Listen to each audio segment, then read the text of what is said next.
परमात्मा से ही हो सकता है, वही उसकी सफलता है। औरों की सेवा हो सकती है, कर्तव्य निर्वाह हो सकता है, लेकिन प्रेम तो केवल कृष्ण से ही हो सकता है। एक दो साधकों ने पूछा कि हम तो कहते हैं हम माँ से प्रेम करते हैं, भाई से प्रेम करते हैं, पिता से प्रेम करते हैं, पत्नी से, पति से, पड़ोसी से प्रेम करते हैं। वैसे तो हम बोलते हैं कि सबसे प्रेम करो, लेकिन संसार से प्रेम करने से संसार और ज़्यादा दुर्लभ हो जाता है, सुलभ नहीं होता।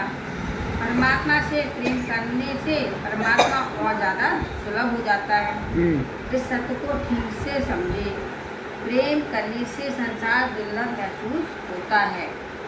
कर तो सकते हैं प्रेम, प्रेम तो आपकी संपत्ति है, उसे कहीं भी रखो, ये आपका अधिकार है। ये ऊपर का 2 हाथ दोबारा बोलना। हरि व्यापक सर्वत्र समाना, प्रेम ते प्रकट होए मैं जाना। बस अब आगे चलो। मोर वचन सबके मन माना, साधु साधु करी ब्रह्म बखाना। इस सत्य को ठीक से समझे। प्रेम करने से संसार दुर्लभ महसूस होता है। कर तो सकते हैं प्रेम, प्रेम तो आपकी संपत्ति है, उसे कहीं भी रखो, यह आपका अधिकार है। लेकिन बहुधा आपके प्रेम के बारे में संसार अनभिज्ञ ही होता है। क्या आपके प्रेम की कदर संसार करता है? दोनों बातें ठीक से समझना। पीढ़ियाँ समाप्त हो गई, चकोरों की चंद्र से प्रेम करते करते। प्रेमियों की कथाओं में दृष्टांत भी उनका दिया जाता है। गोस्वामी जी बहुत विपुल मात्रा में इसका उपयोग करते हैं। सहज विराग रूप मनमोरा, चकित होए जिव चंद चकोरा। परमात्मा के सामने ये दृष्टि हो जाए तो फिर सवाल ही नहीं। लेकिन चंद्र से प्रीत करने वाला चकोर, आप सोचिए, आपके लिए कभी चंद्र सुलभ हुआ है?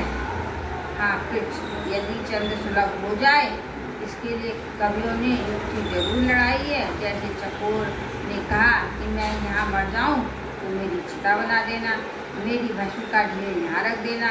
तो किसी ने पूछा फिर क्या होगा? तो कहा कभी भगवान शंकर यहाँ से निकलेंगे, सायंकाल हो जाएगी या रात्रि काम करेंगे, सुबह में स्नान करेंगे, फिर संध्या करेंगे और वे भस्मा योग है, चिता भस्म का लेपन करते हैं। तो ये भस्म की देरी देखकर यहीं से भस्म लेकर यदि वे भाल में लगा ले तो यहाँ रहे चंद्र को मैं पालूंगा। कितना अच्छा दिया होगा। कैसी कल्पनाएं की गई हैं, बड़ी अच्छी कल्पना है। अथवा तो हमारे सौराष्ट्र में एक कवि कहता है कि प्यासी चकोरी जल माँ डूबी, पानी गई भरता। प्यासी चकोरी जल माँ डूबी, पानी गई भरता। पूर्णिमा की रैन थी, नदी का जल शांत था, चंद्र का प्रतिबिंब नदी में दिखाई दे रहा था। एक चकोरी डाल पर बैठी थी, तो उसे आज लगा कि मेरा क्यों पानी में आ गया, और प्यासी चकोरी जल में डूबी। उसने छलांग लगा दी कि चाँद नीचे आ गया तो मिलन हो ही जाएगा। अब मैं पूरी और डूबी, पति को पा गई। कितनी मधुर कल्पना है, हकीकत है। चंद्र चकोर के लिए दुर्लभ है, ये सत्य। चंद्र को पता ही नहीं कोई मुझसे प्रेम करता है। संसारियों से प्रेम करने की 2 ही बातें हो सकती हैं। संसार ज़्यादा दुर्लभ हो जाए और संसार प्रेम से अनभिज्ञ है। प्रीत तो मेरा प्रभु जानता है, जानत प्रीत रीत रघुराई। कोई जानता है प्रीत संसार में, तो संसारियों से प्रेम करने जाओगे मिलेगी वासना, लुटाने चलोगे नेह मिलेगा बदले में मोह कामनाएं। प्रेम का स्वरूप तो कामना रहित है। मुझे पूछा गया क्या संसार से प्रेम कर सकते हैं? हाँ, कर सकते हैं। अपनी संपदा आप किसी बैंक में रख सकते हैं, लेकिन शास्त्राकार संत वो संकेत करते हैं, सचेत करते हैं कि भाई संसार से प्रेम करने से वह दुर्लभ होगा और तुम्हारे प्रेम की कदर नहीं होगी।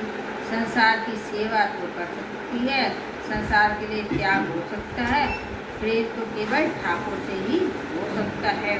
और ये सबसे ज़्यादा है इसी ब्रज की पावन भूमि है। प्रेम परमात्मा को प्रकट करने वाली एक समर्थ स्थिति है। कल हम चर्चा कर रहे थे कि ऐसा प्रेम हमें कैसे प्रकटे। ये संपदा है हमारे पास, लेकिन कौन आड़ बन बैठा है। ये प्रेम धारा बहती नहीं है। प्रेम का एक नाम है स्नेह। जब प्रेम द्रवीभूत हो जाता है तब उसे स्नेह कहते हैं। जब द्रव हो जाता है उसको स्नेह कह देते हैं। कौन कौन वस्तु इस प्रेम धारा में बाधक है, इसकी चर्चा हम कल कर रहे थे। उसमें पुनः याद दिला दूँ कि सबसे बड़ी चट्टान है अहंकार, और इसके लिए कल हम अहल्या को याद कर रहे थे।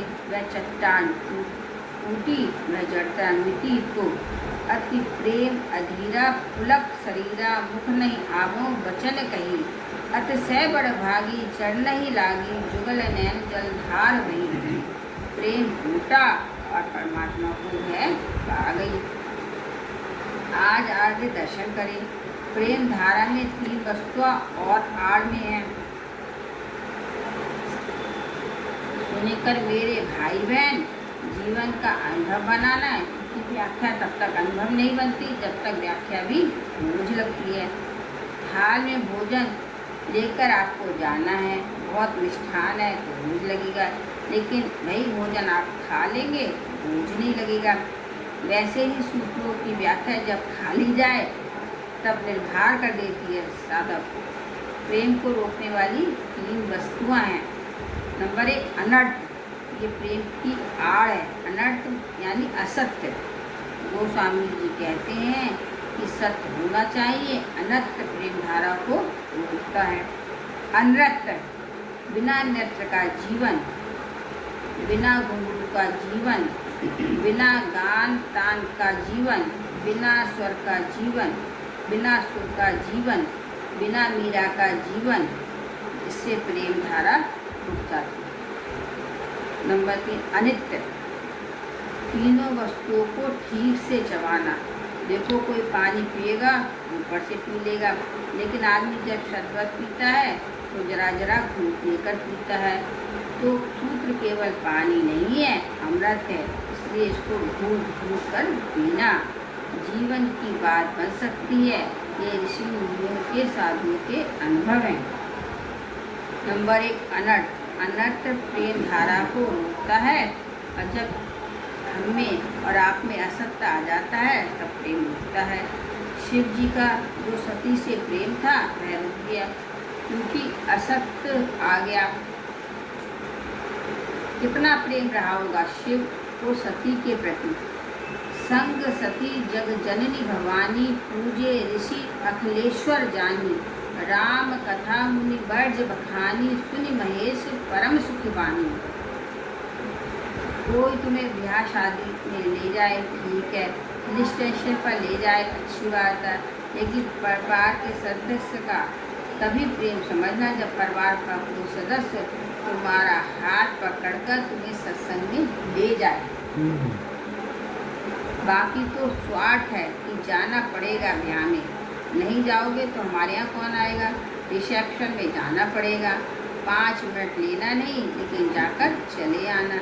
ये तो सब लेन देन है, इसलिए नहीं। जब पति पत्नी को लेकर सत्संग में चले तब पत्नी को पति को दंडवत करना चाहिए कि आज आपने मेरा कल्याण कर दिया।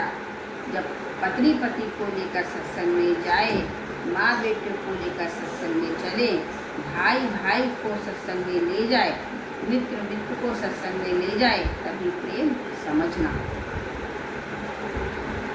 एक बार त्रेता जुग माही, शंभु गए कम्बुज ऋषि पाही, संत सती जग जननी भवानी, पूजे ऋषि अखिलेश्वर जानी, राम कथा मुनि बर्ज बखानी, सुन महेश परम सुख मानी, ऋष पूछ हरि भगत सुभाई, कई शंभु अधिकारी पाई। और सदगुरु भी तुम्हें धर्म दिलवा सकता है, तुम्हें प्रतिष्ठा दिलवा सकता है। सदगुरु क्या नहीं कर सकता, वह तो परम दाता है। श्री हनुमान जी कहा गया अष्ट सिद्धि नवनीत के दाता। लेकिन जब सदगुरु भी करना पूछे और तुम्हें देखकर कोई सूत्रात्मक चर्चा करने लगे अथवा तुम्हें नीड करे सत्संग की ओर, तब समझना है पहले कृपा हो रही है, प्रेम हो रहा है। तो कितना प्रेम था शिव का सती पर, लेकिन उसी सती ने कपट किया, असत्य बोली। कछु न परीक्षा लीन गोसाई, कीन प्रणाम तुम्हारी नाई। पूरा प्रसंग आप भली भांति जानते हैं कि सती झूठ बोलती है और प्रेम धारा उसकी रुक गई। प्रेम धारा रुक गई तो क्या हुआ, नाम सामने आए तो भी सती उनको पहचान न सकी।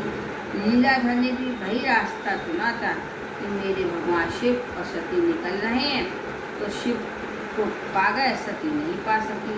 सती में जो भाव नहीं रहा, प्रीति नहीं थी। फिर परीक्षा करने गई, फिर कपट असत और पतन की यात्रा शुरू हो गई। तो ये प्रमाण है कि अनर्थ यानी असत्य प्रेम धारा को प्रभावित होने में बाधा है।